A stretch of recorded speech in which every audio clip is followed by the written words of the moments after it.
Right, so this is the two side. You can see the team side and the communication side. So which side to create? People are often confused when to create the team side and when to create the communication side. So first we will see the feature of the team side, then we will see the communication side feature, and then you can decide which side you have to create. You can consider the team side for your department. If you have the certain marketing, sales department, HR department, you can think about to create the team side. But if you have to announce the company-wide program, company-wide intranet site, then you can think about the communication side. So let's quickly jump to the features of the team side. So in the team side, you can think about if there are different project team are working in the company, we can create one team site for the project team. All can collaborate the ideas, there are certain jointly deliverables of the company and where they can manage all their tasks at one place. So we can create the one team site and all they can share their files and folder at one place. So this way we can create the one project team site. And there are other sections we can add in the team site, certain holidays throughout the year, Christmas, New Year, and lots of other holidays that we can plan at the one sections. And all the people can exchange the ideas. I think this way is the fun in the company to work. And calendar wise, if you will see, we can add the one section for calendars where all can contribute and all can see all the tasks, holidays and the birthdays at one place. And if in the HR, they can see how many holidays are coming this month and how we can plan those holidays for the fun, and a lot of birthdays are coming soon. So all can be very well planned if we have the team calendars.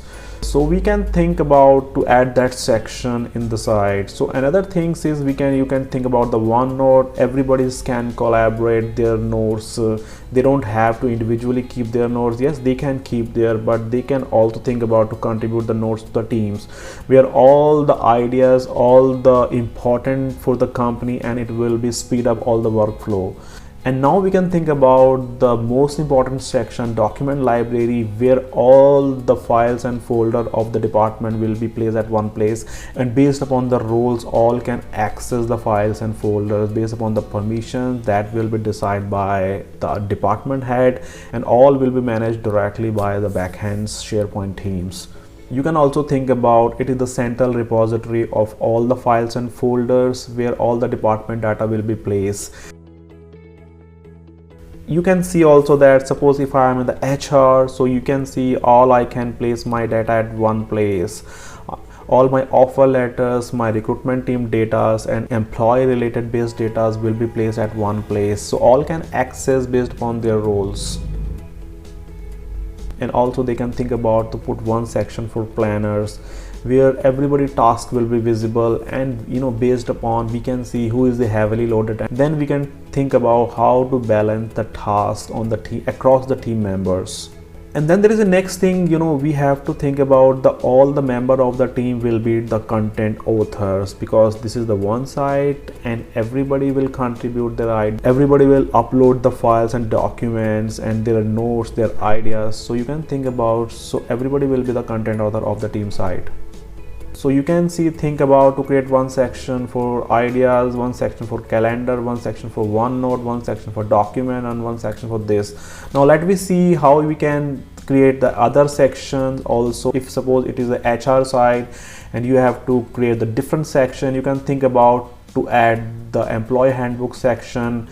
Then you can think about to add the mission and guiding principles section. Then you can think about to add the payroll benefit section where all they have the payroll related policies, documents will be placed. So you can think about one section for the payroll and finance teams. All their documents will be placed there and how they will assist to the company employees. So you can create the one section for the payroll and benefits. And then there are those open position in the company. There are certain referral schemes are running. You can think about the one column and you can create one list for all the open position. Thereby it can be visible to all the team members.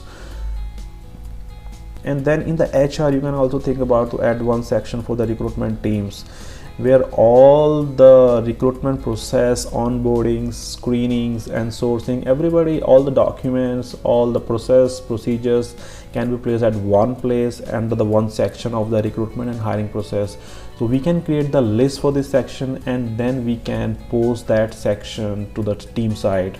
So one section we can add for the frequent asked questions and other help. So this way you can think about to create one site for your project team and one site for your HR. That way, you know, we can think about, we can create the different team site for the different departments. So now let me see the communication side. What are the main features of the communication side and why we use the communication side? You can think about the communication side for all the employee of the company. So you can think about the intranet side of the company. So all employee will be the part of the communication side. So all can be member of the communication side. So you know, you can think about if the company have the new initiative and they have to announce those initiatives, so all the employee have the ideas what the company initiatives are for the coming month or the coming years. So we can also think about to add one section for the CEO announcement, and then we can also add one section for all the events, festive program. And if suppose we are opening a new center, we can add one countdown timer, like I will show you in a moment how to create the communication side. Then we will see how to add those sections and how to add the opening new center section. And apart from that, you can think about if we can add another section for the newsletters where all the monthly and annually newsletter will be placed. And so the new person, if is coming in the company, they can access the past month newsletter also. And you can think about the global intranet navigation. If we have the offices in the multiple location, how the culture is there, and they can all see the one culture, and this way all the employee can enjoy the location wise culture and program across the organization. And you can also think about to create one section for all the policy and procedures where all the company-wide documents will be kept, and then there is an organization achievement. We can create the one section for all the achievements of the company. So this way you can think about all the different sections for the event, newsletter, policy and position, and for the organizational achievement. So these are all the features of the communication side. Let me see which site to use for the business as per Microsoft they recommend. Let me share the one document important. You know, if you're confused when to use the team and communication side, you can think about, and you know, this is the document direct from the Microsoft when exactly the need of the team side and when you can think about to use the communication side. You can pause the video and can read all the points very carefully. So now you can see the idea why to create the team side and why to create the communication side. And if you want to see how exactly we can customize, we can edit the team side or the SharePoint side, you can see the link above, and you can see my separate video for that on that, and that is very deeply on the editing parts. So let me quickly show you how exactly the default SharePoint site look like. So this is the default site look. You can see when we create the default team site this way, the default look, it will drop you on the default look this way. So here you can see I have the different sections, and let me show you all the section one by one. So you can see the section at the left side that is called the left navigation, that we can customize that, we can create or delete any part on the left navigation. Then we have the different news section. You can see at the core page area, and then we have the different activity section within the page. Then at the right side we have the quick link section, and there is a document library there. So all those four sections you can see, they are the core area of my SharePoint site. And apart from that, at the top you can see my top navigation. If I'll create the communication side, so this type of navigation will be appear at the top side. So that section is called my top navigations. So this way you can see the whole SharePoint site is divided into many sections, and we can fully customize all those sections. We can delete the section, we can move the section anywhere. On that I have the different SharePoint video. I've just earlier told you that you can see my video on that. And you know, if I'll delete all the section, you can see the default blank look of the SharePoint site. I can create the one column, I can create the two column here, I can create the three column here. So this way I can choose the section layout, and then I can draw the different web parts within those sections.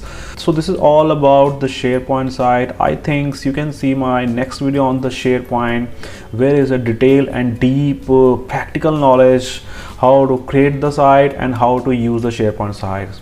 Goodbye for now.